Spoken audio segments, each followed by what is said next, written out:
This is Gary Butterfield. This is Cole Ross. And this is Monster, my podcast. And this is Aku-Shin Kage. There's a monster in my podcast. It's also Nobunaga.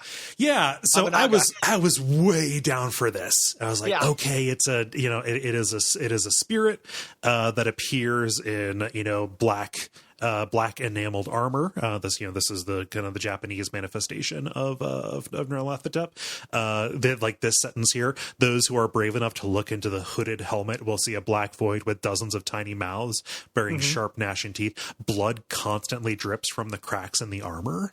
I love that blood.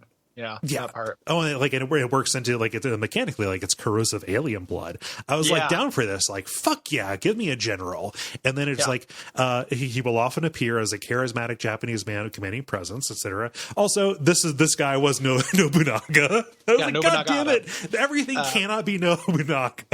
How many things are Nobunaga, man? What world do you live in where everything is Nobunaga? I feel like any story about like feudal Japan is going to have Nobunaga like be a factor and be like a manifestation of some kind of evil that is there.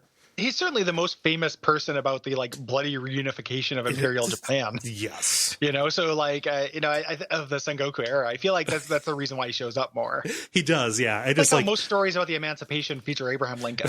I suppose, but for some reason that took a lot of the wind out of the sails for me. Maybe it didn't for you. No, I was into it. That it was Nobunaga because I liked that this and then a couple of the other ones we're going to do throughout this of like the idea that like. First of all, I'm always a sucker for inserting fiction into history. Yes. This thing that was actually really bad and horrible and bloody.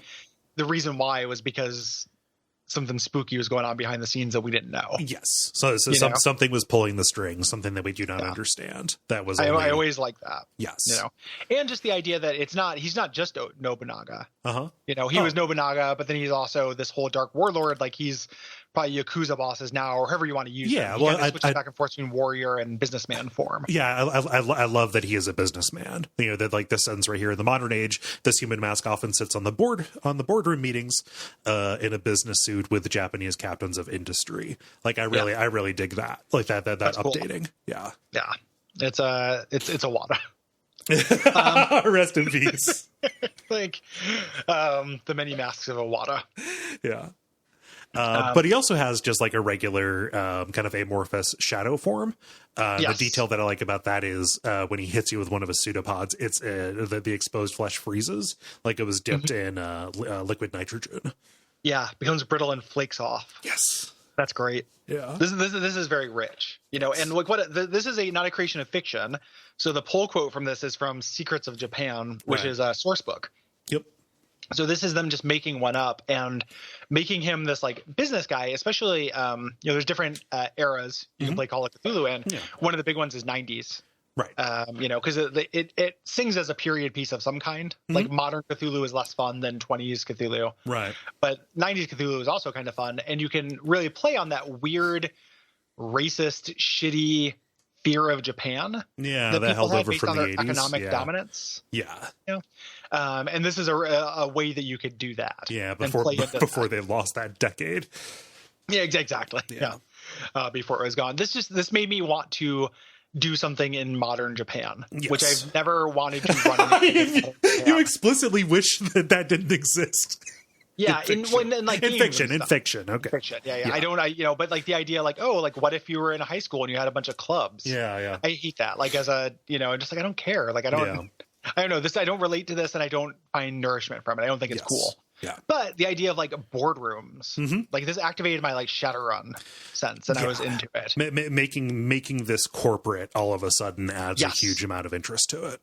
Yes. Yeah. Exactly. And he's just like an evil samurai who's bleeding all the time. Yeah. That's pretty cool too. Yeah. I like the idea of the suit acting like the armor a little bit, like just blood coming out of the seams. That's great. Yeah. The seams of the suit. Also, like any CEO could actually make this happen.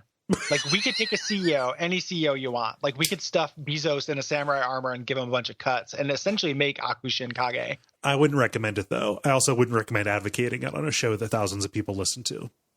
Oh, recommend what you want. I'll do what I want. Brought to you by our backers at patreon.com/duckfeed.tv.